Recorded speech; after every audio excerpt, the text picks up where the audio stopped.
everybody, and welcome to another edition of, that's right, it's Tech Talk Tuesday. Joined always with Neil Tardy. How you doing, Neil? I'm great. It's excited. Today's that special day that I like to call the day before Cinco de Mayo, because that's right. That's really where the party is. But, you know, if you want to dust off like your old arguments about, whether Captain Picard or James Kirk was better and who would beat, Han Solo, you're laughing because you know it's true. We've had these conversations. People around us have had these conversations. There's probably been probably a street fight that was like really hard to watch, probably that was fought over this exact content. So, this is basically like the purge day for the two warring factions, I think, of Star Wars and Star Trek. But that's just my fantasy, right? Like that's what's in my mind. Oh, goodness gracious. Yes, it is almost Margarita Day, as I like to call it. So yes, I'm very excited. I love it. Obviously named after the guy who found the first 5 jars of mayonnaise. Cinco de Mayo is a very important tradition. Maybe I don't fully understand. I probably should have read the Wikipedia entry before we went live, but I'm sure I got the basics of it. That's right. Just details, whatever. Yeah, that's right. Well, so one of the things I feel like it's a recurring theme here is people getting sued. The other thing that's a recurring theme is that those conversations revolve around people like Google, Apple, some of these big tech names. And it probably doesn't help that I just watched The Social Dilemma finally on Netflix. If you haven't seen it, watch it. I think it's a really good, it's at least something to think about, right? But so hot on the tail of that comes this story from Chad.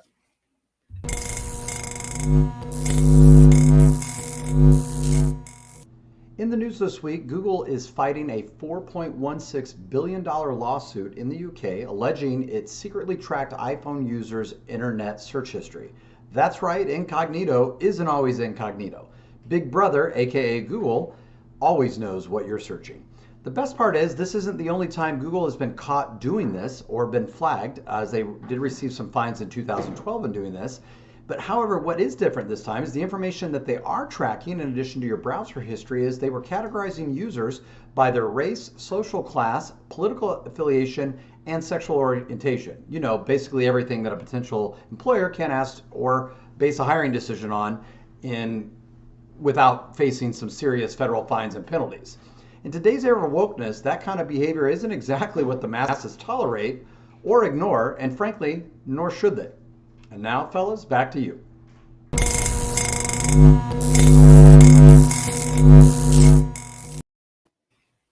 Was it weird that I had a picture of my dad pop up? Oh, yeah, it was extremely weird. Obviously not my dad. I mean, I looked so much like my dad. There's no way that guy was my dad. So. Mom? Yes, I think he hit the nail on the head. I think there's just disappointment. I think there's just ongoing, the companies that we used to herald as kind of champions for the things that we believed in, they've honestly, let's call it what it is. They eventually start making money, Neil, and then that's what's in the driver's seat, right? And I'm not saying that like money is the root of all evil and but it kind of is, right? Like I think there's like your biases. I think your driving forces are significantly different when you're Mark Zuckerberg locked in a room in college than what it is when you're Mark Zuckerberg, like one of the top, 4 earners in the world. So it's like, let's put things in perspective, but that's not an excuse, but it is context. And I think it's important that we understand that. So is this a surprise? No, but God, it's just another disappointment. Yeah. I mean, I think you have to understand that like Google is collecting this data. Like if you know anything about Google's search algorithm, it can be different from like you and I, right? So like I could search one thing and you could search the same thing and we could get different results. So like how is Google doing that, right? They have to be collecting data on their users to be able to do that. Now, I think that the big part of that is that they were actually categorizing users, right? Like that's the part that's like not okay.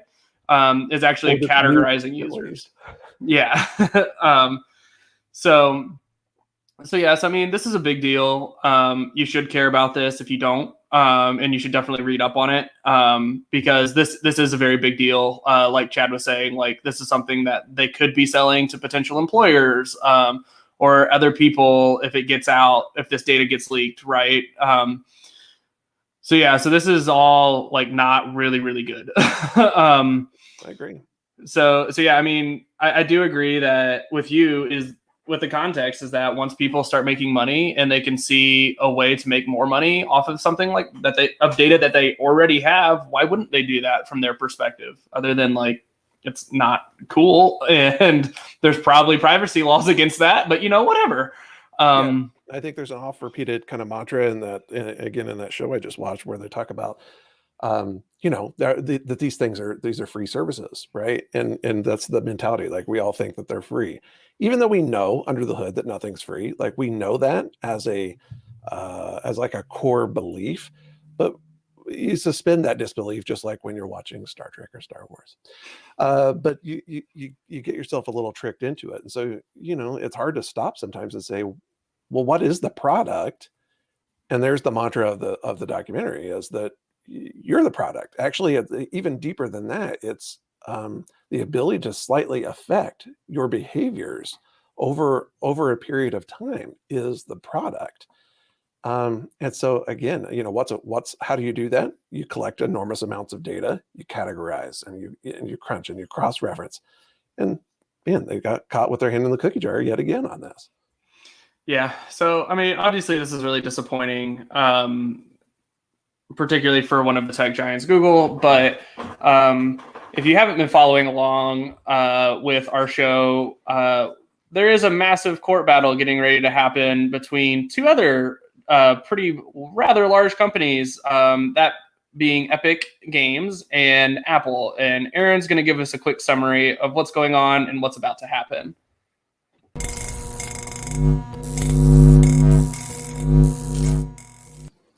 In August 2020, mega publisher Epic Games decided to stop paying what's dubbed the Apple tax, a 30% fee on digital purchases made through the iOS App Store.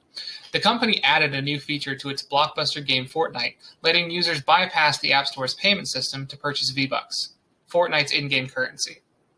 The move violated Apple's guidelines, and Apple promptly kicked Fortnite off the App Store. In response, Epic sued Apple for antitrust violations, and on Monday, the case will finally go to court. Epic has a clear grievance against Apple. It's locked out of the company's billion-plus iPhone and iPad user base. But U.S. antitrust law focuses on whether a company has hurt consumers by suppressing competition.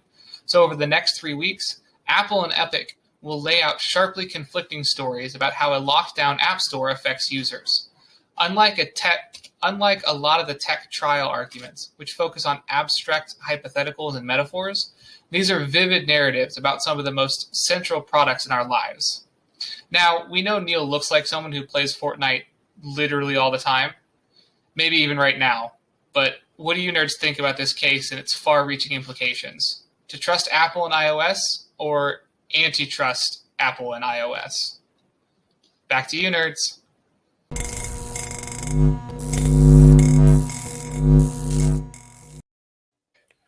Neil, just to catch you up, because you were probably playing Fortnite, was to let you know that, so this story is really you know what, I'll catch you up later.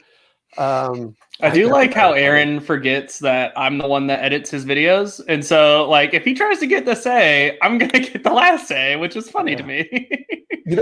I do think it's an important note that I think every week it's always funny. You and I get a laugh like while these clips are playing, because each of us are not viewing the others until like showtime. And so I'm always amused to see what has Neil done this week. Like, what is going to be like the funny, man, you never disappoint, man. So anyway, thanks. Good job. But yeah, good points, Aaron. I mean, I don't know. What's your take on this, man? Yeah, I think from the beginning I've said that Epic has an uphill battle here. And that's not to say that they can't win. But if they do win, it's a significant blow to Apple. Like, I believe the article that obviously is an update article that we'll post in the description below says that Epic Apple has much more to lose in this lawsuit than Epic does. Like, and we're talking billions of dollars for Epic to lose. Yeah, we're talking way, way more of a big deal if Apple loses this. So Apple has way more at stake than Epic does here, and Epic knows it. And they're treating it as such. And they're applying the pressure where it hurts, for sure. But yeah, so I mean, I do still tend to think that Apple does have the upper hand here, but I mean, it's all going to come down to the judges and what they think and how technically literate they are. Because, and I mean, that's a scary thought. We talked about that a couple weeks ago, or even maybe last week, that people they stumbled into the right Court ruling. right court ruling, but for the wrong reasons. Yeah. So yeah, I mean, Apple, like Aaron said, this is a little more less. It's a little less abstract, right? So it's a little more real to people. They can understand, like, hey, I have a phone. This is how the App Store works, right? So hopefully we'll see what that happens. But I've always said, like, if you want to be on Apple's platform, you got to play by their rules. There's plenty of other platforms that you can be on via Android, Windows, phones, like, heck, all of the, depending on how you classify them, like consoles and PC could be classified as that as well. So if you want to be on Apple's platform, I think you have to kind of play by their rules. And clearly Epic was not, because they introduced a workaround for the store. But I don't know. We'll see what the courts say. What do you think? Yeah, I'm intrigued. I mean, I could think of a lot of parallels that maybe are imperfect, but I think of like vending machines, right? Like if you want a spot in the vending machine, you're not just going to get a free ride in there, right? And if I think about grocery stores, like placement in grocery stores is like crucial, right?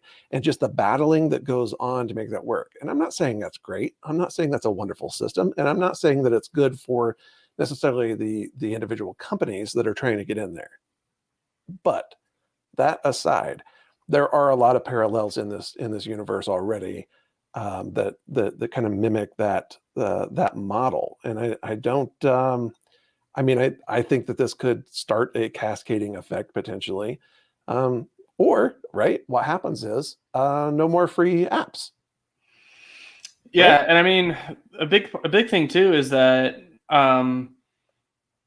I just totally lost my train of thought. But a big thing is that Apple can deny you on their platform, and other places can as well. So it's no different than like Android. Like, we develop Android and iOS apps. Like, you still have to go through a process at Google.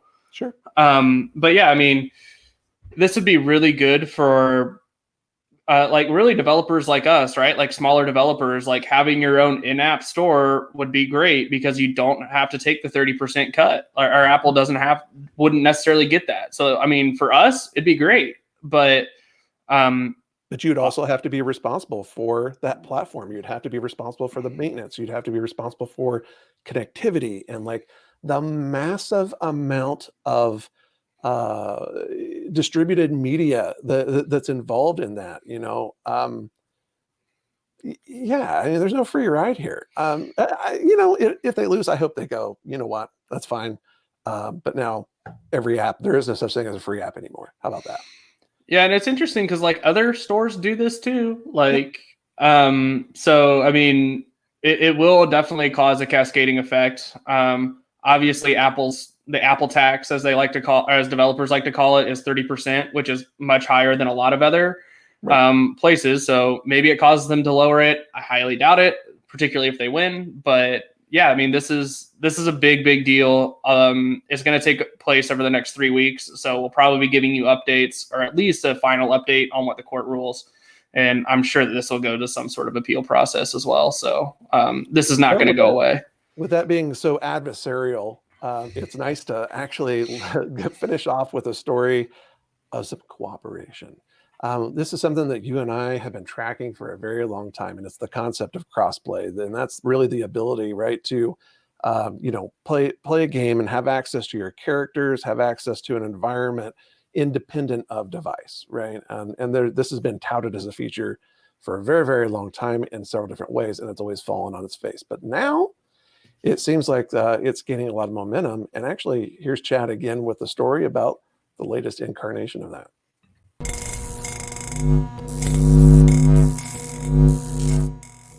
This week, Microsoft announced that Halo Infinite, the newest upcoming game in the Halo franchise, will support crossplay on both Xbox and the PlayStation for multiplayer arena mode. In addition to this, the Halo Infinite is going to have multiple new features such as ultra-wide monitors, which I have seen some of the demos on that and it looked just absolutely sick. But this game will also, coming out in the fall, will also have several new factors such as grappling hook, drop wall features, all sorts of craziness, so cannot wait to see that this fall. The best part is I'm sure Neil will love it because he can use his PlayStation 3 to play on it. That is, if the battery does indeed make it to the fall. And now, fellas, back to you.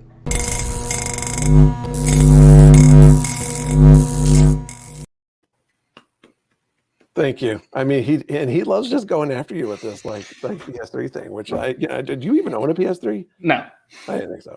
But let's not let that get in the way of a little funny pokey poke. So yeah, once I heard that he was going to take a shot at you, I decided I was going to throw one up on his shelf just for fun. So have that. it was a very good callback, so I'll give it to him. It was. I like it. Like we kind of have a recurring thing. That's nice. Yeah, I thought this was good. I was like really excited. I did not put any photos of the ultra widescreen displays and stuff in there, but you can definitely follow the links and see those. Kind of amazing. But you and I have actually talked about it's an interesting like trade-off because I'm here in front of a monitor. You're the one that actually talked me into playing games on a monitor versus on the TV, but because I thought TV big, TV good.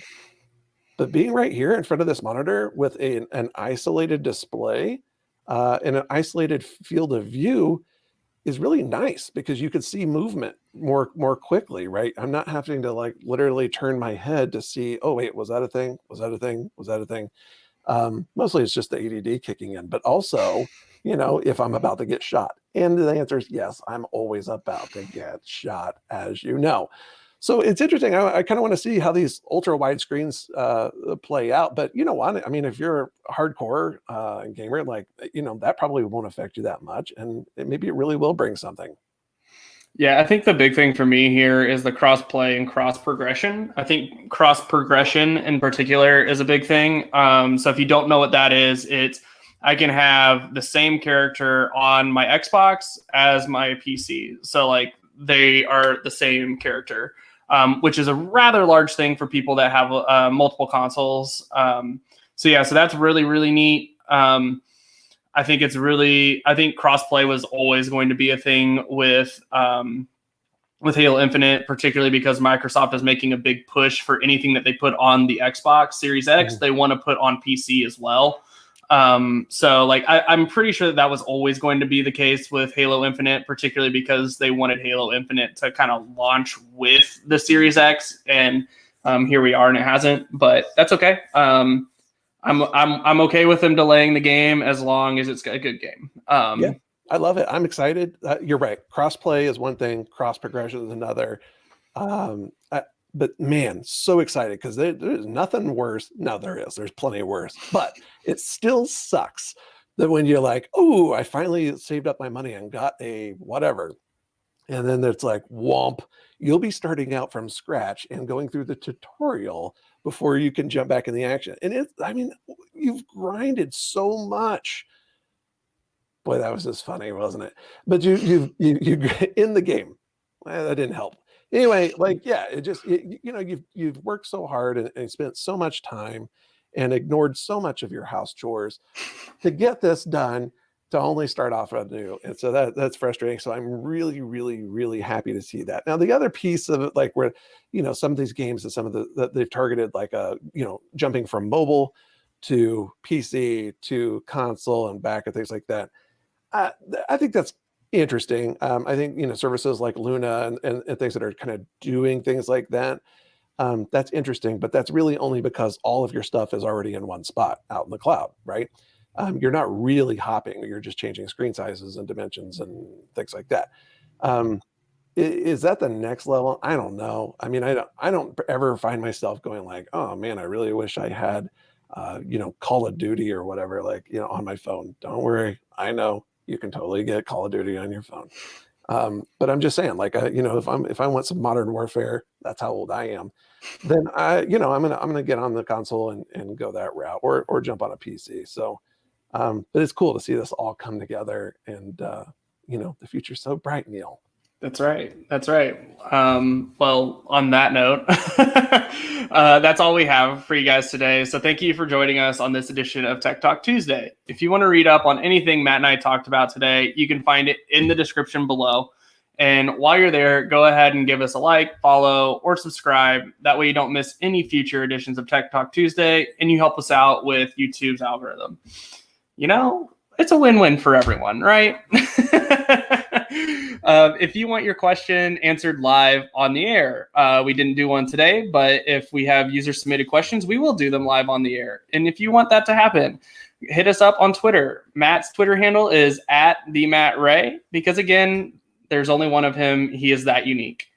And mine is @NeilTardy, because I'm basic and it's easy to remember. So please hit us up there. We'd be happy to answer your questions on the air. And we might be happy to answer your question. I guess it depends on what the question is, right? But thank you for joining us. We go live every Tuesday at 7 p.m. Eastern. We hope to see you next time. And with that, we'll see you next Tuesday.